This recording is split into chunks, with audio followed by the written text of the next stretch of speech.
Assalamualaikum warahmatullahi wabarakatuh. Selamat pagi. Izin Komandan melaporkan kami dari Satuan Lalu Lintas melaporkan kondisi jalan poros yang menghubungkan antara Kabupaten Sidrap, Pindrang, dan Kabupaten Tanah Toraja, tepatnya di Kampung Riso, kilometer 4 dari kota Kabupaten Penreka.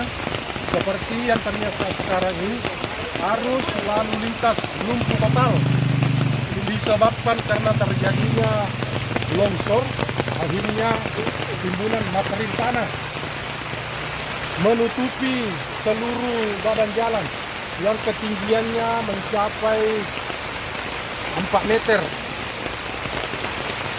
Demikian yang dapat kami laporkan dari TKP Tanah Longsor pada hari